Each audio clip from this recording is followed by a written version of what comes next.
Okay, HPLC. HPLC is high performance liquid chromatography. It is nothing but the modified form of column chromatography. कल हमने column में अपने stationary phase और mobile phase को किया था। HPLC में भी स्टेशनरी फेज और मोबाइल फेज बिल्कुल वही हैं जो कि कॉलम के थे। प्रिंसिपल भी वही है। कल हमने सिलिका को फिल किया था, एसिड वॉश्ड सिलिका को। एल्यूमिना यूज किया था। सेलुलोज को हम यूज कर सकते थे। ऑर्गेनिक की बात की जाए, ऑर्गेनिक और इनऑर्गेनिक दो टाइप की हमारी स्टेशनरी फेज की फिलिंग थी या पैकिंग थी कॉलम की। तो इनऑर्गेनिक में मोस्ट कॉमनली सिलिका और एल्यूमिना थे, और ऑर्गेनिक की बात की जाए तो सेलुलोज और डाइविनाइल बेंजीन मोस्ट कॉमन पैकिंग है स्टेशनरी फेज की। उसके बाद हमने स्टेशनरी फेज को कहा था कि ऐसा होना चाहिए जिसका पार्टिकल साइज छोटा हो, लार्ज सरफेस एरिया हो, ताकि रेजोल्यूशन अच्छी आ जाए। अब इसमें क्या होता है, एचपीएलसी में देखो हाई परफॉर्मेंस अचीव की होती है क्योंकि हम इस पे हाई प्रेशर अप्लाई करते हैं। कल हमने ड्रॉबैक पढ़ा था कॉलम का, जिसका बाकी उसकी सेपरेशन बहुत अच्छी होती है, रेजोल्यूशन भी अच्छी आती है, सिलेक्टिविटी बहुत हाई होती है कॉलम क्रोमेटोग्राफी की। लेकिन उसका सबसे बड़ा डिसएडवांटेज क्या था कि टाइम कंज्यूमिंग बहुत कम थी। तो उस टाइम कंज्यूमिंग वाले ड्रॉबैक को हमने बहुत हद तक ओवरकम कर लिया है। और हमने क्या किया है, हमने हाई प्रेशर पंप अप्लाई किया है। हाई प्रेशर पंप का प्रेशर आपने याद करना है कि एचपीएलसी में हम प्रेशर कितना रखते हैं, 50 से लेके 350 बार प्रेशर रखते हैं हम। या इसको अगर मैं एटीएम में कहूँ तो 400 एटीएम प्रेशर ऑलमोस्ट हम अप्लाई करते हैं एचपीएलसी में, कॉलम उसका जो कॉलम होता है उस पे। अब इसमें हम प्रेशर अप्लाई कर रहे हैं, एक्सटर्नल एक्स्ट्रा चीज जो आई है वो क्या आई है, प्रेशर। अब हमें कोई ऐसा कॉलम लेना है जो इतने ज्यादा प्रेशर को बर्दाश्त भी कर सके। तो इसका जो उसमें हमने कहा था कॉलम हमारा ग्लास का भी हो सकता है, स्टेनलेस स्टील का भी। लेकिन एचपीएलसी का कॉलम जो होगा वो हमेशा स्टेनलेस स्टील का होगा, बिकॉज 400 एटीएम के प्रेशर को उसने बर्दाश्त करना है। और 400 एटीएम के प्रेशर को स्टील ही बर्दाश्त करते सकती है। अगर आप सिंपल कितना ही अच्छे क्वालिटी का ग्लास लगा दो, अगर आप उसको उस पे 400 से 500 एटीएम का प्रेशर अगर अप्लाई कर दोगे तो वो टूट जाएगा फौरन से। तो इसका कॉलम में एक ये है, दो मॉडिफिकेशंस हैं। एक हमने प्रेशर अप्लाई करना है ऑलमोस्ट 400 से 500 एटीएम। दूसरा इसका कॉलम जो है वो स्टेनलेस स्टील का बना होगा जो कि विद स्टैंड कर सके high pressure of 400 to 500 ATM. इसके कॉलम को हम एक स्पेसिफिक नाम देते हैं C18। इसकी इसके कॉलम का नाम है C18, हम इसको कह रहे होते हैं। उसके बाद इसमें क्या करना है, इसकी देखो पूछने को पूछ भी सकता है, ना पूछना तो नहीं चाहिए उसको इस टाइप की चीजें, बिकॉज ये बहुत रट्टा आ जाता है। लेकिन पीपीएससी में अक्सर आप लोगों ने देखा होगा कुछ एमसीक्यू जरा इस टाइप के होते हैं जो जरा हिले हुए होते हैं। तो एचपीएलसी के जो कॉलम होता है उसकी लेंथ 5 से 25 सेंटीमीटर तक होती है, और उसके इंटरनल डायमीटर जो है वो 4.5 mm, आई थिंक सो। ये इंटरनल डायमीटर एक बार बहुत पहले आया हुआ है आप लोगों का। तो internal diameter of HPLC column 4.5 millimetre. और इसका जो फ्लो रेट होता है 1 मिनट में 1 से 3 ml ये बाहर आ जाता है इसको लेके। इसका इतना ज्यादा अच्छा एफिशिएंसी है कि 1 to 3 ml 1 मिनट में आपका फ्लो रेट हो रहा होता है थ्रू आउट द कॉलम, कि 25 सेंटीमीटर में 1 to 3 ml स्टार्ट से लेके एंड तक पर मिनट में मूव कर जाएगा। जबकि कॉलम में तो 1 to 3 ml तकरीबन 25 मिनट ले लेगा। तो इतनी ज्यादा आपकी एफिशिएंसी इनहेंस हो गई है जस्ट एक एचपीएलसी को यूज करने से। बाकी सब कुछ सेम है, जस्ट आपने ऊपर से प्रेशर देना है जिसकी मदद से ये जल्दी मूव कर गया। और आपका सिलेक्टिविटी सिलेक्टिविटी तो नहीं कह सकते, सिलेक्टिविटी उसकी भी अच्छी थी। इसकी क्या हो गया, जस्ट आपका टाइम कंज्यूमिंग जो है वो कम हो गई है, जस्ट ओनली डिफरेंस ये था। उसके बाद एचपीएलसी हमारे पास दो तरह की होती है, normal phase HPLC, reverse phase HPLC. ये बहुत बार आपका पीपीएससी में पास पेपर्स में आया हुआ है बेटा जी। तकरीबन हर साल ही में जितने मैंने पेपर देखे हैं, कभी नॉर्मल फेज पूछता है, कभी रिवर्स फेज। अपने टाइम पे मैं इसको भूल गई थी ऑनेस्टली बताऊं तो, मैं लगा के आई थी बिकॉज मुझे कंफर्म मतलब कंफर्म नहीं था, मुझे पता था दो ऑप्शंस में ही है, और आई थिंक सो तुका ठीक हो गया था। तो नॉर्मल फेज एचपीएलसी ऐसी है जिसमें स्टेशनरी फेज पोलर है और मोबाइल फेज नॉन पोलर होती है आपकी। तो देखो अभी हमने कल जो परफॉर्म की थी मैंने उसमें स्टेशनरी फेज सिलिका को ऐड किया था जो 90% हम यूज कर रहे होते हैं। तो स्टेशनरी फेज 90% हम अपनी लैब में सिलिका यूज करते हैं। और जो मेरे मोबाइल फेज होते हैं वो ऑर्गेनिक सॉल्वेंट्स होते हैं जो कि ऑलमोस्ट नॉन पोलर नेचर के होते हैं, a combination of organic solvents are used. तो 90% जो आप लैब में परफॉर्मेंस कर रहे होते हो एचपीएलसी की वो, या कॉलम क्रोमेटोग्राफी की, वो नॉर्मल फेज होती है। लेकिन इसका अगर मैं बिल्कुल उल्टा कर दूं, रिवर्स फेज एचपीएलसी, तो स्टेशनरी फेज उसमें मैं नॉन पोलर ले रही होती हूँ, और मोबाइल फेज जो है वो मेरी पोलर सॉल्वेंट्स कोई भी हो जाएंगे। तो ये आपका एमसीक्यू पूछते हैं, नॉर्मल फेज में स्टेशनरी फेज पोलर होती है, नॉन पोलर होती है, या किस टाइप की होती है, ये पूछ लेते हैं। अमाइनो एसिड डाल दें कुछ भी ऑप्शंस, तो आपने इसको 100% रट्टा मारना है, किसी एक को याद रखना, दोनों याद नहीं करनी। जब इस तरह वाली चीजें दोनों याद करते हो ना, फिर भूल जाता है। नॉर्मल फेज याद रखो, स्टेशनरी फेज पोलर है, मोबाइल फेज नॉन पोलर, बाकी रिवर्स का हम उल्टा खुद ही कर देंगे। तो एक चीज याद करनी है आपने। तो ये थी एचपीएलसी, जिसको आप लोगों ने इतना ज्यादा मुश्किल बना रखा होता है कि एचपीएलसी क्या है। एचपीएलसी कॉलम क्रोमेटोग्राफी पढ़ लो, कॉलम को डिटेल से पढ़ो, उसके बाद कुछ नहीं करना, उसी कॉलम पे प्रेशर अप्लाई कर देना है और कॉलम जस्ट स्टील का ले लेना है। That is called the HPLC. इतनी सी बात थी, ठीक हो गया। उसके बाद डिटेक्टर्स आ जाते हैं एचपीएलसी में, या लिक्विड क्रोमेटोग्राफी की बात की जाए तो एचपीएलसी में हम इन दोनों में ही बहुत सारे detectors, wide variety of detectors are used. आप यूवी डिटेक्टर भी लेते हो, आप आईआर डिटेक्टर भी लेते हो, आप रिफ्रैक्टिव इंडेक्स डिटेक्टर भी लेते हो, मैस स्पेक्ट्रोमीटर भी हम ऐसा डिटेक्टर यूज करते हैं। इलेक्ट्रोकेमिकल, ये स्पेलिंग लिखे गए हैं, दैट इज इलेक्ट्रोकेमिकल डिटेक्टर। ये हमारे पास बहुत सारी टाइप्स हैं डिटेक्टर की, लेकिन 90%, ये आपका पास पेपर से आया हुआ है एमसीक्यू नीचे वाला, ये मैंने कलर नहीं किया। UV visible detector is the most commonly use detector, जो कि हम एचपीएलसी में यूज कर रहे होते हैं। दैट इज, इसको मैं कलर्स में कर दूं ताकि थोड़ा विजिबल हो जाए आप लोगों को। तो relative E use and high sensitivity UV visible detectors को हम यूज कर रहे होते हैं एचपीएलसी में। जीसी में कौन सा होता है और एचपीएलसी में मोस्टली वो ये दो चीजों से पूछते हैं, तो आपकी कॉमन है। जीसी जब पढ़ेंगे तब देखेंगे, अभी आपने इसको देखना है कि एचपीएलसी में मोस्ट कॉमनली डिटेक्टर कौन सा है। सारे यूज कर सकते हो, उसमें भी आप सारे, हर क्रोमेटोग्राफी में आप डिटेक्टर कोई भी यूज कर सकते हो। हम आप अगर आपको पता है कि आपकी जो स्पीशीज लाइट आपने सेपरेट करना है वो आईआर सेंस मतलब सेंसिटिव है, तो आप आईआर डिटेक्टर यूज करोगे। आपको पता है कि उनका रिफ्लेक्टिव इंडेक्स चेंज होता है, आप रिफ्लेक्टिव इंडेक्स डिटेक्टर यूज करते हो। अगर आपको पता है वो फ्रेगमेंट्स में उनकी आयनाइजेशन हो जाएगी फौरन से, आप थोड़ी सी उसको एनर्जी देते हो, इलेक्ट्रॉन रिमूव करके कर देते हो, वो पॉजिटिव आयन में कन्वर्ट हो जाएंगे, तो आप पॉजिटिव फ्रेगमेंट्स की मदद से उनको कर लेते हो। हम मैस स्पेक्ट्रोमीटर यूज कर सकते हैं। तो हर एक के अपने फायदे हैं, अपने नुकसान हैं, लेकिन 90% जो आप एचपीएलसी में डिटेक्टर यूज करते हो that is UV visible, UV visible detector. ये चीज याद रखने वाली है। उसके बाद जी हमारे पास आ जाती है next type of chromatography, that is size exclusion chromatography. इसमें से भी एमसीक्यू आ जाता होता है अक्सर कि देखो उसका नाम बता रहा था, साइज एक्सक्लूजन क्रोमेटोग्राफी, हमने इसको नाम दिया है on the base of mechanism. इसमें मैकेनिज्म क्या होता है, साइज की बेस पे सेपरेशन हो रही होती है, तो उसका हमने इसका नाम ही साइज एक्सक्लूजन। इसके तीन नाम है। पहला नाम है साइज एक्सक्लूजन क्रोमेटोग्राफी, दूसरा नाम है जेल परमिएशन क्रोमेटोग्राफी, इसका इसी का थर्ड नेम है जेल फिल्ट्रेशन क्रोमेटोग्राफी। तीनों नाम से है। अभी याद रखो इसमें स्टेशनरी फेज क्या यूज करेंगे। अपने ना जब सारी क्रोमेटोग्राफी पढ़ लो ना, एक रजिस्टर बनाना है। सबसे इंपॉर्टेंट चीज जो वो अक्सर पूछ रहा होता है कि हर क्रोमेटोग्राफी में आपने लिखना है स्टेशनरी फेज क्या है, मोबाइल फेज क्या है। पहला काम ये करना है, हर एक की स्टेशनरी फेज और मोबाइल फेज आपको फिंगर टिप्स पे हो, बाकी बातें बात की हो रह जाती हैं। जब हम साइज एक्सक्लूजन क्रोमेटोग्राफी लेते हैं बेटा जी, तो इसमें हमारे पास स्टेशनरी फेज जो है वो क्या है, that is semi permeable porous polymer gel beads. Basically इसको इतना बड़ा याद नहीं कर सकते, तो पॉलीमर जेल बीड्स याद करने हैं। पॉलीमर और भी याद नहीं रहता, तो बीड्स है सिंपल, जो कि पॉलीमर के बने हुए, इतना याद रख लेना, पॉलीमर बीड्स। सेमी परमिएबल से होते हैं, पोरस होते हैं, इसके अंदर छोटे छोटे सुराख होते हैं, जिसकी मदद से हम सेपरेशन कर रहे होते हैं। तो स्टेशनरी फेज आपकी इसमें क्या है, पोरस पॉलीमर जेल बीड्स। जैसा देखो तस्बीह के दाने हैं ना हमारे पास, उनको हम बीड्स कहते हैं। क्यों कहते हैं, क्योंकि तस्बीह के दानों में आप लोगों ने देखा होगा, फॉर एग्जाम्पल ये तस्बीह है, उसके अंदर यहाँ पे सुराख होता है, यहाँ पे सुराख होता है, ठीक है, वहां से हम धागा गुजार रहे होते हैं। तो ऐसी कोई गोल चीज जिसके अंदर सुराख होता है उसको हम बीड्स कहते हैं। तो बिल्कुल इसी तरह स्टेशनरी फेज का जो हमारा मटेरियल होगा, इसमें क्या होगा, फॉर एग्जाम्पल ये मेरा कॉलम है, इसमें मैंने अपनी साइज एक्सक्लूजन क्रोमेटोग्राफी करवानी है, तो मेरे पास जो स्टेशनरी फेज होगी वो समहाउ इस तरह होगी कि इसमें छोटे छोटे बीड्स होंगे। इन बीड्स के अंदर यहाँ भी सुराख होगा, यहाँ भी सुराख होगा, जिसकी मदद से जो मेरा एनालाइट होगा वो अंदर जा सकेगा on the basis of size, अगर उसका साइज कंपेरेबल है। अभी हम एक्सपेरिमेंट परफॉर्म करते हैं। तो स्टेशनरी फेज मेरे पास इसमें है पोरस पॉलीमर जेल बीड्स। उसके बाद हमने इसका नाम जेल परमिएशन क्यों दिया है, जेल फिल्टरेशन। मोबाइल फेज हमेशा मेरे पास क्या है, इसमें भी वही है कि हमारे पास सॉल्वेंट्स है, डिफरेंट सॉल्वेंट्स को हम as a mobile phase use करते हैं। अगर तो मेरा मोबाइल फेज एक्वस सोल्यूशन है, मतलब वाटर है, सिर्फ एक्वस पानी है, तो मैं इसका नाम होता है जेल फिल्टरेशन क्रोमेटोग्राफी।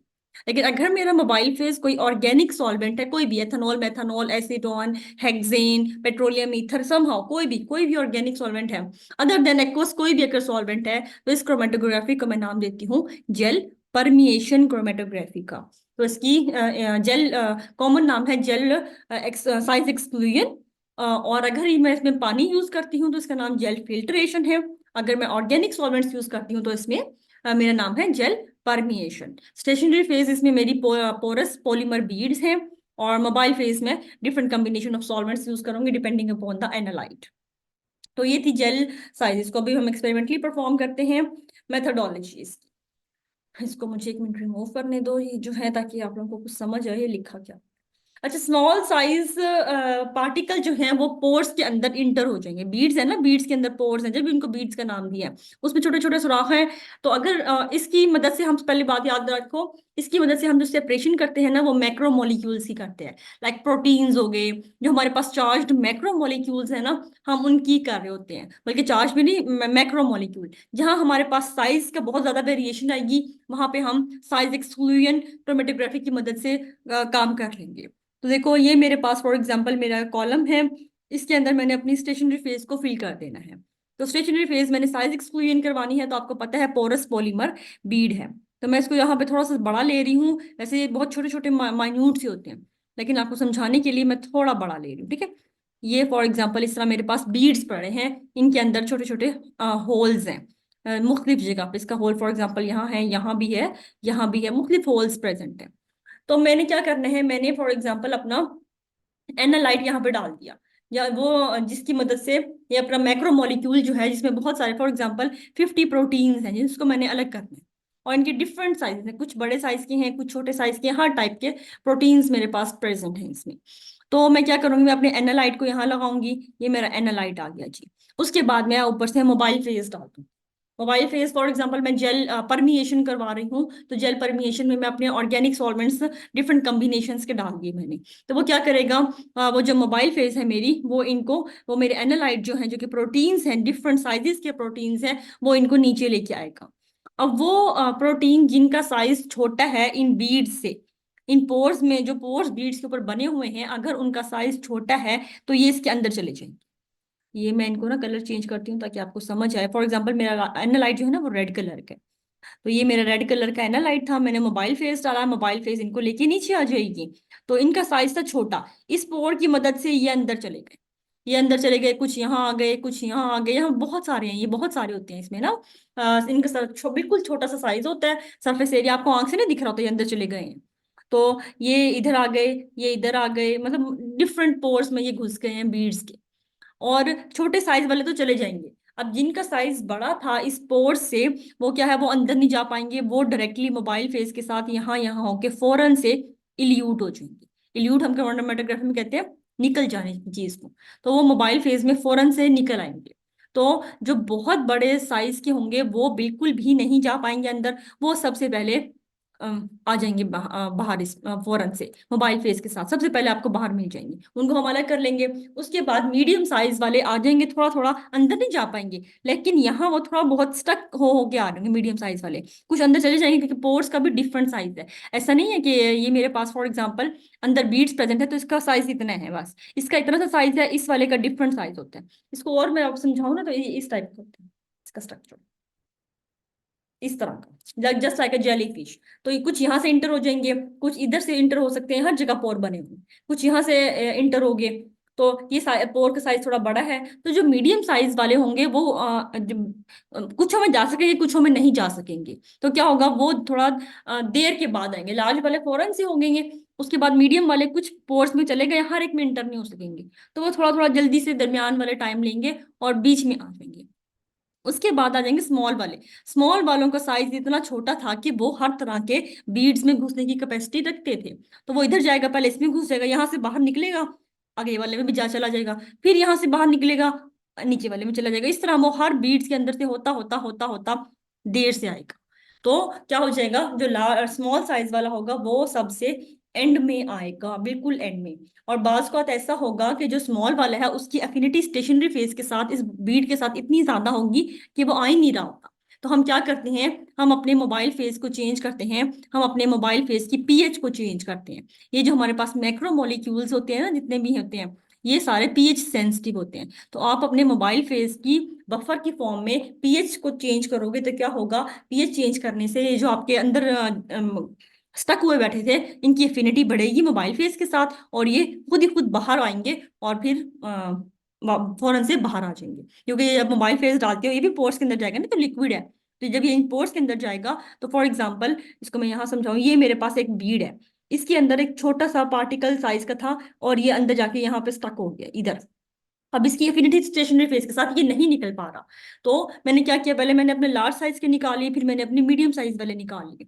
उसके बाद मैंने क्या किया, मुझे पता चल रहा स्मॉल वाले नहीं आ रहे, तो मुझे अंदाजा हो गया उनकी कैपेसिटी या एफिनिटी थी स्टेशनरी फेस के साथ, और वो कहीं बीड्स के अंदर स्टक होके बैठ गए हैं। तो मैं अपने मोबाइल फेस की पीएच को चेंज करूंगी 3-4 बार, और पीएच चेंज करने के बाद एक पीएच ऐसी मुझे मिल जाएगी जहां पे जब ये इस पीएच वाली, जहां पे इनकी एफिनिटी जो आपके पास प्रोटीन है इनके साथ ज्यादा होगी, तो क्या होगा, जब आप इस वाली मोबाइल फेस को भेजोगे, तो ये जब अंदर जाएगी, तो ये जो स्टक वाला था, फॉर एग्जांपल यहाँ से ये मेरा मोबाइल फेस गया, इसकी एफिनिटी इस मोबाइल फेस के साथ अब मैच कर गई, तो यहाँ से स्टेशनरी फेस के साथ निकल आएगा, और इस मोबाइल के फेस के साथ होता होता होता होता इल्यूट हो जाएगा एट द एंड। तो स्मॉल साइज वाले जो है वो जरा देर से आ रहे होते हैं, वो जरा मसला करके आ रहे होते हैं, लार्ज साइज वाले और मीडियम वाले फौरन से आ जाते होते हैं।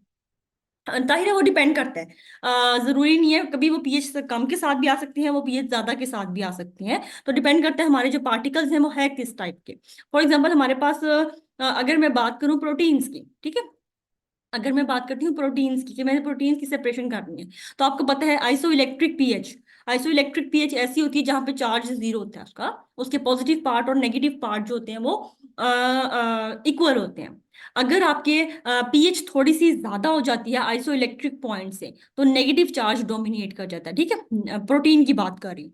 अगर आपकी पीएच थोड़ी सी कम हो जाती है आइसो इलेक्ट्रिक पॉइंट पे जो पीएच होती है उससे, तो आपका प्रोटीन जो होता है वो पॉजिटिव चार्ज का हो जाता है।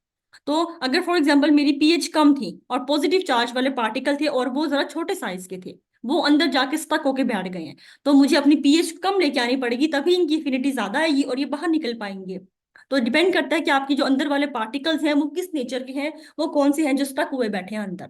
तो उसी लिहाज से हम अपना पीएच बनाएंगे। मोस्टली हमें पता होता है किस टाइप, अगर हमें नहीं पता तो हम डिफरेंट पीएच के बफर सॉल्यूशंस को बार बार डालेंगे, पीएच 1, पीएच 3, पीएच 5, और इस तरह हमारी जो एल्यूशन है वो होती रहेगी इनकी। तो ये क्रोमेटोग्राफी अच्छा खासा कॉम्प्लिकेटेड टॉपिक हो जाता है, बिकॉज हमें पता नहीं होता अंदर मैकेनिज्म क्या चल रहा है। जब हम इसको पढ़ रहे होते हैं तो हमें बड़ा इजी लग रहा होता है कि ये पोरस पार्टिकल है, बिकॉज यहाँ पे मैंने आपको विजिबल करवा दिया, असल में हमें नहीं दिख रहा होता वो इधर है, वो इधर थोड़ा बहुत नीचे आया भी है कि नहीं। तो ये सारा हम अपनी उससे कर रहे होते हैं, अपने नॉलेज से, अपने एक्सपीरियंस से, हम अपना पास्ट लिटरेचर पढ़ रहे होते हैं, बिकॉज लिटरेचर में बहुत हर चीज लिखी होती है। लिटरेचर में पढ़ पढ़ के हमें इतना पता चल जाता है कि ये केमिकल इस वाले बफर के साथ ज्यादा सुटेबल होता है, अगर मैं आयनिक स्ट्रेंथ इतनी चेंज करूं तो इसका निकलने का चांस ज्यादा होता है, तो आप उसके करीब वाली पीएच सेट कर देते। तो हमेशा कहते हैं जब भी आपने रिसर्च करनी है, तो हम मेरे जो सुपरवाइजर था अल्हम्दुलिल्लाह वो बहुत अच्छे थे, उन्होंने क्या कर रखा था, वो जब आपके पास 2 महीने होते हैं, 2 सेमेस्टर सॉरी रिसर्च के, तो वो एक सेमेस्टर पूरा आपको परफॉर्मेंस नहीं करने देते थे। वो पूरा हम 6 महीने 4 महीने बैठ के टॉपिक्स पढ़ते थे, रिसर्च टॉपिक्स, रिसर्च पेपर्स। वो इतना ज्यादा रिसर्च पेपर्स पढ़वाते थे, 100 200 300 पढ़ लेते थे हम लोग, कि 300 पेपर पढ़ने के बाद आपका नॉलेज इतना ज्यादा हो जाता है कि आपको कम्बिनेशंस पता चल जाते हैं। तो सर कहते थे बार बार बार बार गलत एक्सपेरिमेंट लगाने से अच्छा है आप अपना नॉलेज इनहेंस करो, उसके बाद आप एक या दो एक्सपेरिमेंट्स लगाओ और वही आपके सक्सेसफुल हो जाए। तो आप जितना ज्यादा लिटरेचर सर्वे पढ़ोगे अपने रिसर्च में, उतना आपको पता चल जाएगा कि मैंने अपनी पीएच किस तरह सेट करूंगी, ये छोटे वाले बाहर आ जाए, आयनिक स्ट्रेंथ में कैसे मेंटेन करूं। तो ये with the passage of time आपको आ जाता है। लेकिन आपको पीएच पढ़ देखनी पड़ेगी, आपका जो अंदर वाला पार्टिकल है वो किस टाइप का है। जिस टाइप का वो पार्टिकल होगा, फिर हमें उस टाइप की कंडीशंस रख के उनको बाहर निकाल, ये हो जाता है। तो ये आपकी थी साइज एक्सक्लूजन, जिसमें आपने जो सेपरेशन करनी है वो on the base of size करनी है।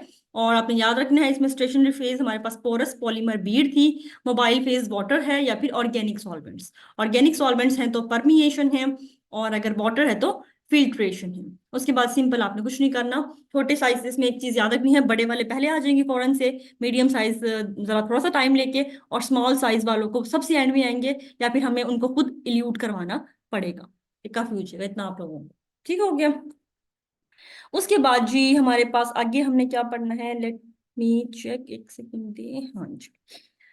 आगे हमारे पास है जी गैस क्रोमेटोग्राफी। गैस को बाद में पढ़ते हैं, ये बहुत लंबी है। पहले नेक्स्ट जब आएगा ना लिंक, उसमें पढ़ाऊंगी। आयन एक्सचेंज अभी हम कवर कर सकते हैं, छोटी सी है।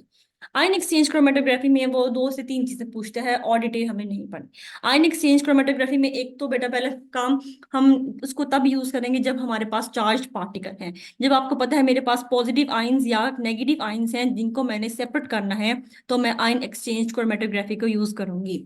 पहली बात, ion exchange chromatography is used where we have positive and negative charge species, या पॉजिटिव और नेगेटिव चार्ज एनालाइट। जिसको मैंने सेपरेट करना है वो पॉजिटिव या नेगेटिव चार्ज का होगा। अब इसमें पहला काम क्या करना है, स्टेशनरी फेज क्या होगी। स्टेशनरी फेज मेरे पास रेजिन होती है, ये आपका पास पेपर का एमसीक्यू है। स्टेशनरी फेज आयन एक्सचेंज में, उसमें पॉलीमर थी, इसमें चार्ज रेजिन होगी, उसके ऊपर कोई ना कोई चार्ज होगा, या पॉजिटिव होगा या नेगेटिव होगा, वो अभी हम देखते हैं क्या होगा। और स्टेशनरी फेज का दूसरा नाम इसमें एक और भी है, आयन एक्सचेंजर, क्योंकि उसके ऊपर चार्ज है तो वो आयन को एक्सचेंज करेगा। और widely used for the separation of proteins, peptides, nucleic acid, polynucleotides. आपको पता है जितने भी ये मैक्रोमोलिक्यूल है ये ज्यादातर चार्ज्ड स्पीशीज होती हैं। प्रोटीन्स हमारे पास चार्ज होते हैं, पॉजिटिव या नेगेटिव, मोस्टली नेगेटिव होते हैं, इनका आइसोइलेक्ट्रिक पॉइंट एक ऊपर गया होता है। तो प्रोटीन्स हो गए, पेप्टाइड्स हो गए, जहां पे भी आपको चार्ज स्पीशी दिखेगी, मोस्टली हम आयंस की जो सेपरेशन है वो इनकी आयन एक्सचेंज की मदद से कर रहे होते हैं। तो वहां पे आपने आयन एक्सचेंज क्रोमेटोग्राफी को यूज करना है। अब यहाँ पे देखो क्या होता है, बड़ा सिंपल सा इसका मैकेनिज्म है। इसमें हमारे पास स्टेशनरी फेज जो है वो 2 टाइप की होती है, या तो वो केटाइन एक्सचेंजर होगी या वो एनाइन एक्सचेंजर होगी। अब ये याद रखो, अगर तो वो केटाइन एक्सचेंजर है, एक सेकेंड, अगर तो वो केटाइन एक्सचेंजर है उसके ऊपर नेगेटिव चार्ज होगा, ये याद रखना है। केटाइन एक्सचेंजर के पास नेगेटिव चार्ज होगा ताकि वो पॉजिटिव को अट्रैक्ट कर सके। ये चीज उल्टी है। ये देखो, ये मेरे पास फॉर एग्जाम्पल स्टेशनरी फेज है, इसको मैं कहती हूँ 2 टाइप की है, ठीक है। अभी मैं कह रही हूँ या तो केटाइन एक्सचेंजर है या एनाइन एक्सचेंजर है। अगर मेरे पास केटाइन एक्सचेंजर है तो ये स्टेशनरी फेज है, कॉलम है, इसमें मैंने स्टेशनरी फेज फिल कर रही हूँ। तो मैं कह रही हूँ केटाइन एक्सचेंजर है मेरे पास टाइप आयन एक्सचेंज क्रोमेटोग्राफी की। तो अगर मेरे पास आयन एक्सचेंज क्रोमेटोग्राफी की केटाइन एक्सचेंजर टाइप है तो क्या होगा, केटाइन एक्सचेंजर में नेगेटिव चार्ज होगा स्टेशनरी फेज के साथ। ये स्टेशनरी फेज है, इसके ऊपर ओवरऑल नेगेटिव चार्ज होगा, इसके ऊपर ओवरऑल नेगेटिव चार्ज होगा, ताकि क्या कर सके, ये पॉजिटिव जो भी आयन होंगे उनको अट्रैक्ट करिए। आपको पता है ना, नेगेटिव पॉजिटिव को अट्रैक्ट करता है, तो अगर इसके ऊपर नेगेटिव चार्ज होगा तो ये पॉजिटिव वालों को अट्रैक्ट करेगी, और जो नेगेटिव वाले होंगे वो नीचे डाउन, वो अट्रैक्ट नहीं होंगे, वो सबसे पहले अलग हो जाएंगे। तो पॉजिटिव वाले इनके साथ अट्रैक्ट होते जाएंगे, जो इनके साइज के होंगे कंपेरेबल होंगे वो होंगे, बाकी सारे अलग हो जाएंगे। जो कंपेरेबल साइज के नहीं होंगे वो कभी भी इसके साथ नहीं, क्योंकि ऐसा नहीं होता कि एक बहुत छोटा नेगेटिव है और बहुत बड़ा पॉजिटिव है, वो नहीं इसके साथ अटैच करेगा। इसके साथ एक्चुअली होता क्या है, इसमें और डिटेल में बताऊं अगर, तो ये छोटा मैकेनिज्म है जो समझ रहे होते हैं। इसमें असल में बेटा जी ऐसा होता है, मुझे और डिटेल बतानी तो चलो क्या याद करोगे, वरना मैं पिछले वालों को आई थिंक सो नहीं बताई थी ये। इसको मैं और डिटेल से बताती हूँ। इसमें होता ये है कि ये केटाइन एक्सचेंज पढ़ रहे हैं। केटाइन एक्सचेंज में होता ऐसा है, देखो बेटा जी, ये नेगेटिव लगा होता है, चार्ज इस पे नेगेटिव होता है। इस नेगेटिव के साथ अटैच कोई ना कोई पॉजिटिव ग्रुप होता है, छोटू सा पॉजिटिव ग्रुप होता है। और मेरे पास जो सेपरेशन जिसकी मैंने करनी है वो भी पॉजिटिव चार्ज वाला आ रहा होता है। तो अगर ये क्या होता है, इनके आपस में कंपेटिबिलिटी है, तो क्या करता है, ये इसकी जगह ले लेता है, ये वाला रिलीज हो जाता है इधर को। और इसी तरह फॉर एग्जांपल ये बहुत सारे ग्रुप्स हैं, ये मेरे पास केटाइन एक्सचेंजर है, इसके ऊपर नेगेटिव साइन होगा, इसके साथ कोई अटैच ग्रुप होगा वो पॉजिटिव ही होगा। ये पूरी स्टेशनरी फेज मुझे बनी बनाई मिल रही होती है। ये नेगेटिव साइन है, इसके साथ अटैच ग्रुप पॉजिटिव होता है। ये नेगेटिव स्टेशनरी फेज है, इसके साथ कोई अटैच ग्रुप पॉजिटिव है। अब मैंने for example sodium, lithium, potassium, cations को सेपरेट करना है फॉर एग्जांपल, ठीक है। और मैं कहती हूँ मेरी जो ये सोडियम और लिथियम है ना, इनकी कंपेटिबिलिटी है, इनका साइज कंपेरेबल है इस पॉजिटिव इनके साथ, ये जो अटैच ग्रुप है ना पॉजिटिव वाले इनके साथ। तो क्या होगा, जब जैसे ही सोडियम करीब आएगा तो क्या होगा, सोडियम की इसके साथ कंपेटिबिलिटी थी, काफी कंपेरेबल थे, तो ये वाला जो सोडियम है ये यहाँ पे लग जाएगा, और ये मोबाइल फेज के साथ निकल के चला जाएगा, हमें से कंसर्न नहीं था। फिर लिथियम आया, लिथियम की भी फॉर एग्जांपल इस वाले के साथ कंपेटिबिलिटी थी, तो लिथियम यहाँ आके अटैच हो जाएगा और इस वाले पॉजिटिव को निकाल पाएगा। ये फिर आया पोटेशियम। अब पोटेशियम का साइज आपको पता है डाउन द ग्रुप साइज जरा बढ़ रहा होता है। तो ऑल्दो सारे पॉजिटिव चार्ज हैं, अपने न्यूट्रल से इनका साइज का छोटा होगा, लेकिन इनको आपस में कंपेयर करूं तो के पॉजिटिव का साइज बहुत बड़ा है इनकी निस्बत, सोडियम और लिथियम की निस्बत। तो के पॉजिटिव का साइज कंपेरेबल नहीं था, तो के पॉजिटिव इसको अलग नहीं कर पाएगा, इस वाले पॉजिटिव को रिप्लेस नहीं कर पाएगा, और मोबाइल फेज के साथ फौरन से हमें मिल जाएगा। तो इस तरह बहुत सारे जो कंपेरेबल नहीं होंगे वो सेपरेट होके हमें अलग से मोबाइल फेज में सबसे पहले मिल जाएंगे। उसके बाद ये जो अटैच हो गए हैं इनको कैसे लेके आने हैं? इनको हमने ऐसे लेके आना है, इनको हमने पीएच के थ्रू लेके आना है। इसमें से फिर हम बफर सोल्यूशन पास कर रहे होते हैं। बफर सोल्यूशन की पीएच को हम टाइम टू टाइम वेरी करेंगे। पहले हम फॉर एग्जांपल बफर सोल्यूशन की पीएच 2 रखते हैं, तो 2 में हम देखेंगे कोई आयन नहीं आया, तो मैं उसकी आयनिक स्ट्रेंथ या बफर पीएच को चेंज करूंगी, और 3 पीएच के साथ लिथियम बाहर आ जाएगा। उसकी कंपेटिबिलिटी ऐसी थी कि वो 3 पीएच के साथ इजी फील कर रहा था, तो वो बाहर आ जाएगा। इस तरह मैं बफर की पीएच को, हर डिफरेंट बफर्स को ट्राई करूंगी डिफरेंट पीएच मेंटेन करके, और आहिस्ता आहिस्ता जो जो ये जो अटैच्ड ग्रुप होंगे मेरे पास नेगेटिव के साथ, वो आते जाएंगे। तो इस तरह मैं मुख्तलिफ केटाइंस और एनाइंस को सेपरेट कर सकती हूँ आयन एक्सचेंज क्रोमेटोग्राफी के थ्रू। इसके बिल्कुल ऑपोजिट है एनाइन एक्सचेंजर। एनाइन एक्सचेंजर में क्या होगा, देखो स्टेशनरी फेज के पास पॉजिटिव चार्ज होगा, स्टेशनरी फेज के ऊपर पॉजिटिव चार्ज होगा, और जो अटैच ग्रुप होंगे वो नेगेटिव चार्ज होंगे, ताकि हमारा जो नेगेटिव वाले चार्ज हैं वो उसके साथ रिप्लेस हो सके। लाइक इसको फॉर एग्जांपल हम दोबारा देखते हैं, बिल्कुल वही मैकेनिज्म होगा। एनाइन एक्सचेंजर में मेरे पास ये याद रखना है, स्टेशनरी फेज पॉजिटिव होगी। एनाइन एक्सचेंजर है तो स्टेशनरी फेज क्या होगी, पॉजिटिव। स्टेशनरी फेज पॉजिटिव है, इसके साथ कोई छोटू सा अटैच ग्रुप लास्ट भी होगा, छोटा बड़ा कुछ भी हो सकता है, नेगेटिव होगा, ताकि जो आने वाला मेरा नेगेटिव है जिसको मैंने अलग करना है वो इसके साथ रिप्लेस हो जाएगा, इसको निकाल बाहर करेगा, खुद उसकी जगह ले लेगा।